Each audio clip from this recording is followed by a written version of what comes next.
Hello दोस्तों, कैसे हैं आप सब। स्वागत है आप सबका हमारे इस ब्रांड न्यू चैनल के एक और ब्रांड न्यू वीडियो पर।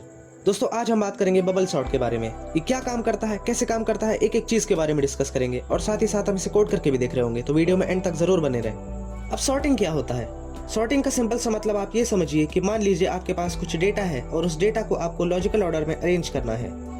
अब नंबर्स की बात करें तो उन्हें असेंडिंग या डिसेंडिंग ऑर्डर में अरेंज करना हो सकता है, या फिर अगर डेटा अल्फा न्यूमेरिक फॉर्म में है तो उसे असेंडिंग ऑर्डर में अरेंज करने का मतलब होगा उसे डिक्शनरी ऑर्डर में, या फिर कह लें कि अल्फाबेटिकल ऑर्डर में अरेंज करना हो सकता है। अगर आपको सिर्फ सॉर्ट करने को कहा जा रहा है तो इसका सीधा सा मतलब ये है कि आपको असेंडिंग ऑर्डर में सॉर्ट करने के लिए कहा जा रहा है। अगर डिसेंडिंग ऑर्डर में सॉर्ट करवाना होगा तो आपसे स्पेशली ये बताया जाएगा कि आपको इस डेटा को डिसेंडिंग ऑर्डर में अरेंज करना है। लेकिन अगर सिर्फ सॉर्टिंग की बात की जाए तो इसका मतलब हम डेटा को असेंडिंग ऑर्डर में अरेंज करना समझ रहे होंगे। तो दोस्तों बिना कोई टाइम वेस्ट किए आज का ये वीडियो स्टार्ट करते हैं। तो दोस्तों मान लीजिए कि एक एरे है जिसका साइज है 5 और इसमें अनसॉर्टेड ऑर्डर में कुछ एलिमेंट्स स्टोर किए गए हैं। अब बबल सॉर्ट टेक्निक लगा के, या फिर ये कह लीजिए कि बबल सॉर्ट की हेल्प से हम इसे कैसे सॉर्ट करेंगे, चलिए जानते हैं।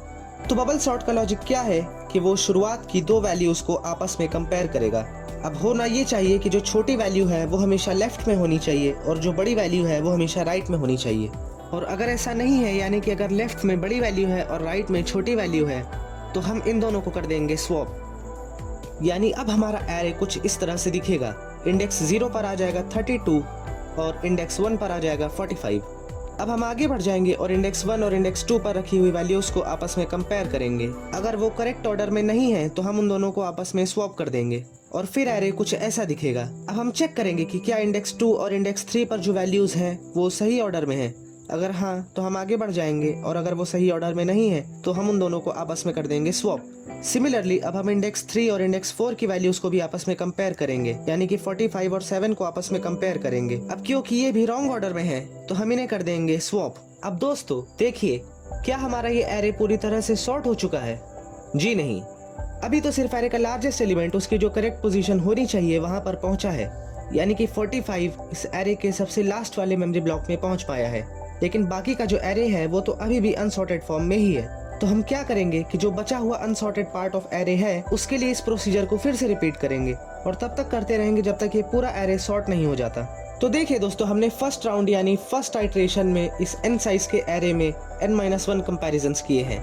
मतलब जैसे यहाँ पर 5 एलिमेंट्स हैं तो हमने यहाँ पर फर्स्ट आइट्रेशन में टोटल 4 कंपैरिजंस किए हैं, तब जाकर कहीं एक एलिमेंट अपनी करेक्ट पोजीशन पर पहुंच पाया है। तो हम अब फिर से चेक करेंगे। तो स्टार्ट करते हैं 32 और 10 को कंपेयर करके, इन दोनों को आपस में कंपेयर करेंगे। अब क्योंकि ये दोनों रॉन्ग ऑर्डर में है तो हम कर देंगे इन दोनों को स्वैप। सिमिलरली 32 और 25 को भी आपस में कंपेयर करेंगे। अब क्योंकि ये भी रॉन्ग ऑर्डर में है तो हम इन्हें भी स्वैप कर देंगे। अब 32 को 7 से कंपेयर करेंगे। अब क्योंकि ये दोनों भी रॉन्ग ऑर्डर में ही है तो हम इन दोनों को भी आपस में स्वैप कर देंगे। अब यहाँ पर हमें 32 और 45 को आपस में कंपेयर करने की कोई जरूरत नहीं है, क्योंकि फर्स्ट राउंड में यानी हमारा जो फर्स्ट आइट्रेशन था उसमें हमने n-1 यानी 4 कंपैरिजंस किए थे, तो एक एलिमेंट अपने करेक्ट पोजीशन पर पहुंच पाया था। यानी कि ये एरे 2 पार्ट्स में डिवाइड हो गया था। फर्स्ट पार्ट जिसमें 4 एलिमेंट्स बचे हैं जो कि अनसॉर्टेड ऑर्डर में है, और सेकंड पार्ट जिसमें एक एलिमेंट है जो कि अपने करेक्ट पोजीशन पर है। अब दोस्तों यहाँ पर इस पैटर्न पर ध्यान दीजिए कि जब हमारे पास 5 एलिमेंट्स अनसॉर्टेड ऑर्डर में थे तो हमने 5-1 यानी कि 4 कंपैरिजंस किए थे, तब जाकर हमारा एक एलिमेंट जो लार्जेस्ट एलिमेंट था वो अपनी करेक्ट पोजीशन पर पहुंच पाया था। सिमिलरली सेकंड राउंड में जब हमारे पास 4 एलिमेंट्स हैं अनसॉर्टेड ऑर्डर में तो हमें टोटल 4-1 यानी कि 5-2 यानी कि टोटल 3 कंपैरिजंस करने पड़े, तब जाकर हमारा जो सेकंड लार्जेस्ट एलिमेंट था वो अपनी करेक्ट पोजीशन पर पहुंच पाया। यानी कि जो भी राउंड चल रहा होता है हमें n- नंबर ऑफ राउंड्स करने के बाद में जो आंसर मिलता है उतने नंबर ऑफ कंपैरिजंस करने पड़ते हैं उस पर्टिकुलर राउंड में। अब थर्ड राउंड में हमारे पास 3 एलिमेंट्स अनसॉर्टेड ऑर्डर में हैं, तो हम पहले 10 और 25 को कंपेयर करेंगे। अब क्योंकि ये पहले से ही करेक्ट ऑर्डर में है तो हम सिंपली आगे बढ़ जाएंगे और अब 25 को 7 से कंपेयर करेंगे। अब क्योंकि ये दोनों रॉन्ग ऑर्डर में है तो हम इन दोनों को कर देंगे स्वैप। अब यहाँ पर 3-1 यानी कि 5-3 यानी कि सिर्फ 2 कंपैरिजंस करने पर ही हमारा जो थर्ड लार्जेस्ट एलिमेंट था वो अपनी करेक्ट पोजीशन पर पहुंच चुका है। अब फाइनली फोर्थ राउंड में सिर्फ 2 एलिमेंट्स ही रॉन्ग ऑर्डर में बचे हुए हैं, तो हम 10 और 7 को कर देंगे आपस में स्वैप। और दोस्तों यहाँ पर हमें हमारा सॉर्टेड एरे मिल चुका है, यानी कि हमारा ये एरे पूरी तरह से सॉर्ट हो चुका है। अब दोस्तों आपको ये प्रोसेस काफी लंबा लग रहा होगा, बट यकीन मानिए अगर आपने थोड़ी सी भी कोडिंग कर रखी है तो आपको इसका कोड बहुत ही सिंपल लगेगा। अब दोस्तों हमने 5 एलिमेंट्स के एरे को 5-1 यानी कि 4 राउंड्स यानी कि 4 आइट्रेशंस में सॉर्ट कर लिया है, इस बात को ध्यान में रखना। तो चलिए अब इसे कोड करके भी देख लेते हैं। तो पहले यूजर से इनपुट करा लेते हैं कि नंबर ऑफ एलिमेंट्स क्या रहने वाले हैं, फिर उसके बाद उन एलिमेंट्स को भी इनपुट करा लेते हैं। अब आइटरेशंस यानी कि राउंड्स को काउंट करने के लिए यहाँ पर मैं एक वेरिएबल बनाऊंगा और इसका नाम रख दूंगा राउंड।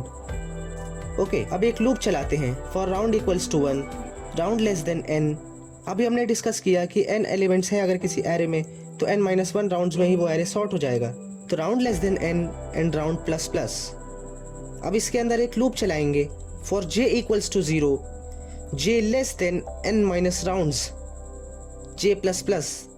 अभी हमने इस बारे में डिस्कस किया कि एक एरे के अनसॉर्टेड पार्ट में अगर k एलिमेंट्स हैं तो हमें उनमें से लार्जेस्ट एलिमेंट को उसके करेक्ट पोजीशन पर पहुंचाने के लिए k-1 कंपैरिजंस करने पड़ेंगे। अब यहाँ पर j एरे एलिमेंट्स के इंडेक्सेस को डिनोट करने वाला है, इसलिए मैंने यहाँ पर लिखा है j less than n minus rounds and j plus plus. अब यहाँ पर एलिमेंट एट इंडेक्स j और element at index next to j यानी कि इंडेक्स j प्लस 1 पर जो एलिमेंट है उन्हें आपस में कंपेयर करेंगे और अगर वो करेक्ट ऑर्डर में नहीं है तो हम इन्हें स्वैप कर देंगे।